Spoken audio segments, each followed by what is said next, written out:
Welcome back, everyone. Today we're going to kind of shift gears a little bit. We're diving into the world of genealogy, but with a twist. Yeah, it's not your typical family tree deep dives. We're actually looking at how we measure the impact of this kind of research. It's like metagenealogy, I guess you could say. Metagenealogy. I like that. Okay, so whose research are we peeking into today? Well, we've got this fascinating blog post by Dr. Jose Talavera Falcon. He's a researcher who's been doing some pretty extensive work on the Talavera family history, going all the way back, across Europe and even into the Americas. Wow, so this is like a serious long-term project then, not just a casual, oh, I wonder where my great came from kind of thing. Oh, definitely not. Dr. Talavera Falcon is really diving deep here. And what's really interesting is that he's using all these different academic metrics to try to understand the influence of his research. Okay, now you've got me curious. Academic metrics, like how do you even measure the impact of, digging up your family history? Well, that's the fascinating part. There are all sorts of metrics out there, and Dr. Talavera Falcon mentions a whole bunch of them in his blog post. Some of them are, pretty standard stuff that you might see in any academic field, things like journal impact factor or the H index. Okay, I've heard of the H index. That's the one that looks at how many times a researcher's work has been cited by other researchers, right? Exactly. It's a way to measure both the quantity and the quality of a researcher's output. It's one thing to publish a lot of papers, but it's another thing entirely to publish papers that other people actually find valuable and influential. Makes sense. So a high H index would suggest that Dr. Talavera Falcon's work is not only extensive, but also considered important by his peers in the genealogy world. Precisely. It's kind of like a seal of approval from the academic community. Okay, I'm starting to see how this all fits together. So we've got these traditional metrics like the H index. What other kind of measuring sticks are we dealing with here? Well, Dr. Talavera Falcon also talks about some less conventional metrics, things like the citation propensity index. Citation, what now? That's a mouthful. Haha, yeah, it is a bit of a tongue twister. But it's actually a pretty interesting concept. Basically, it looks at how likely a particular piece of research is to get cited by other researchers. Oh, so it's kind of like predicting how much buzz a research paper is going to generate. Exactly. And think about it. If you were doing some serious research on your own family history, wouldn't you want to know if other people were going to pick up on your findings and build on them? Yeah, that would be pretty cool. Like knowing that your work was actually contributing to the bigger picture of genealogical knowledge. Right. And that's kind of what the citation propensity index tries to get at. Okay, that makes sense. But I do have one kind of picky question. Sure, go ahead. What about like self-citation? When a researcher cites their own previous work, isn't that a little well, suspicious, like they're trying to inflate their own importance or something? That's a valid point, and it's definitely something to watch out for.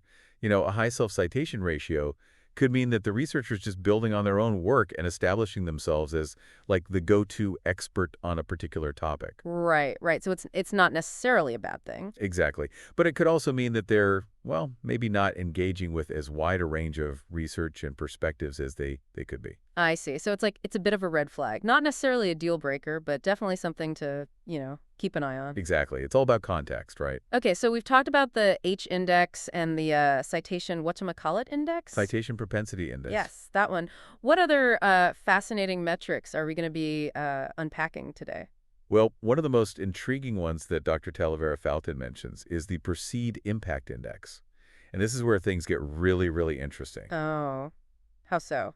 Well, this metric tries to measure how the public perceives the importance of the research. It's about going beyond just the academic community and seeing how the research resonates with a wider audience. So even if a research paper isn't getting cited a ton in academic journals, it could still be having a real impact on like how people think about a particular topic. Exactly. And in the case of Dr. Talavera Falcon's work, this could mean that his research on the Talavera family is sparking conversations and generating interest among people who are just, curious about their own family history. I like that. It's like it's saying that genealogical research can be both academically rigorous and culturally relevant. Right. It's not just some dusty old hobby for history buffs. Yeah, this is already giving me so much to think about. But I'm curious, what does Dr. Talavera Falcon himself say about all this? Does he actually use these metrics to draw any conclusions about his research on the Talavera family? He does. In the blog post, he mentions that analyzing these metrics has revealed some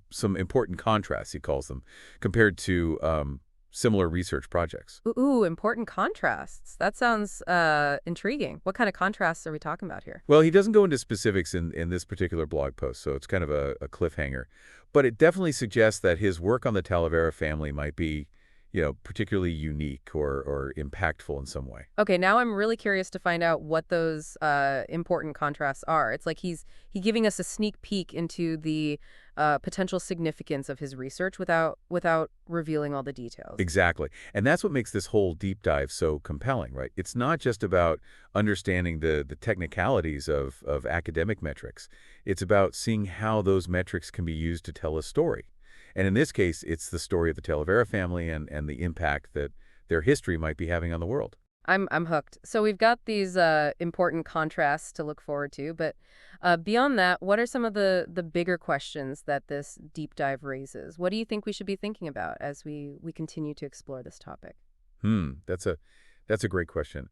I think one of the most important things to consider is whether these metrics are the only way to assess the impact of research, especially in fields like genealogy or history, fields that often rely on qualitative data and storytelling. Are we missing something if we only focus on the numbers? Right. It's like, is there more to the story than what the metrics tell us? Exactly. And that's a question we'll definitely want to keep in mind as we continue this fascinating exploration. It's easy to get kind of lost in the weeds with all these metrics and numbers, but I think it's good to take a step back and ask ourselves, why should we even care about, the impact of genealogical research in the first place? That's a great point. I mean, it's easy to think of genealogy as, just a hobby, something for people who are really into history, but it's actually much more than that, isn't it? Yeah, I think so. It's about understanding our roots, our connections to the past, and how those connections shape who we are today. Exactly. And beyond that personal level, genealogical research can also have a huge impact on our understanding of history, culture, even science. Think about all the genetic discoveries that have been made thanks to, genealogical databases. Oh yeah, like those studies that trace the migrations of ancient populations or uncover the genetic origins of certain diseases. That's pretty amazing stuff. It is, and it really highlights how genealogical research can, contribute to a wider body of knowledge and even help us solve some of the world's biggest problems. So it's not just about, building family trees. It's about contributing to a larger understanding of who we are as humans. Exactly, and that's where these metrics come in, right? By understanding the impact of genealogical research, we can start to appreciate its value beyond just personal interest or academic curiosity. We can see how it connects to bigger questions about identity, history, our place in the world. And I imagine these metrics could also help us identify the most impactful research in the field, right? The work that's really pushing the boundaries and changing the way we think about genealogy. Absolutely. The metrics can help us see which researchers are, producing work that is not only widely cited, but also generating new insights and sparking important conversations. They can help us distinguish between, solid research and, well, let's just say, less rigorous approaches. So it's like a quality control measure in a way, helping us separate the wheat from the chaff. Exactly. And as more and more people become interested in genealogy, think about how popular those ancestry DNA kits are. It becomes even more important to have, tools that can help us assess the validity and impact of different research approaches. Right, because not all genealogy is created equal, right? There's a difference between, tracing your family tree back a few generations and conducting rigorous academic research on your family history. Absolutely. And that's where these metrics can be so valuable. They can help us, distinguish between amateur genealogy and professional research. And they can help us understand the potential implications of different findings. Okay, I'm starting to see the bigger picture here, but I'm also wondering about the limitations of these metrics.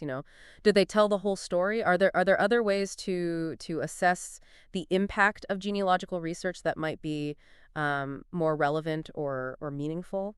That's a great question, and I think it's one that deserves more attention. As we've discussed, these metrics are primarily focused on academic impact, right? Things like citations, publications, influence within the research community.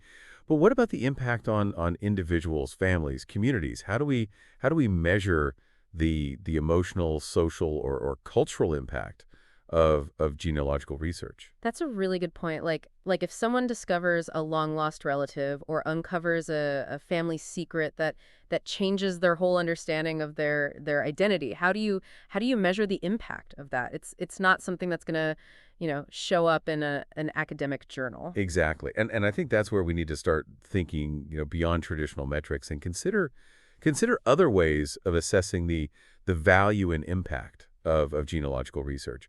We might look at things like the number of people who engage with the research, the stories that emerge from it, the conversations it sparks, or the real world actions it inspires. So it's about looking beyond the numbers and recognizing that impact can manifest in many different ways, some of which are more qualitative and difficult to measure. Precisely. And I think that's an important takeaway from this deep dive.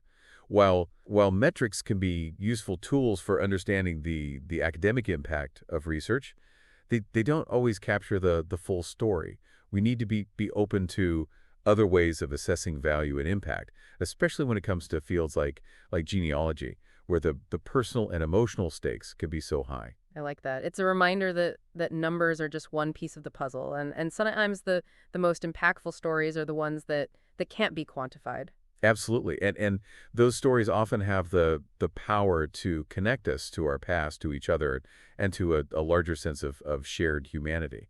This has been a really thought-provoking conversation. I feel like I'm starting to see genealogical research in a whole new light, but I'm also curious, what does Dr. Talavera Falcon think about all this? Does he acknowledge the limitations of these metrics? Does he offer any alternative ways of thinking about the impact of his work? He does. In his blog post, he emphasizes that these metrics are just one way of looking at the impact of his research. He also talks about the importance of sharing his findings with the public, through presentations, articles, even a website dedicated to the Talavera family history. So he's not interested in publishing his findings in academic journals. He's actively trying to engage with a wider audience and make his research accessible to anyone who might be interested. Exactly. And I think that speaks to his commitment to making his work meaningful and relevant beyond the confines of academia.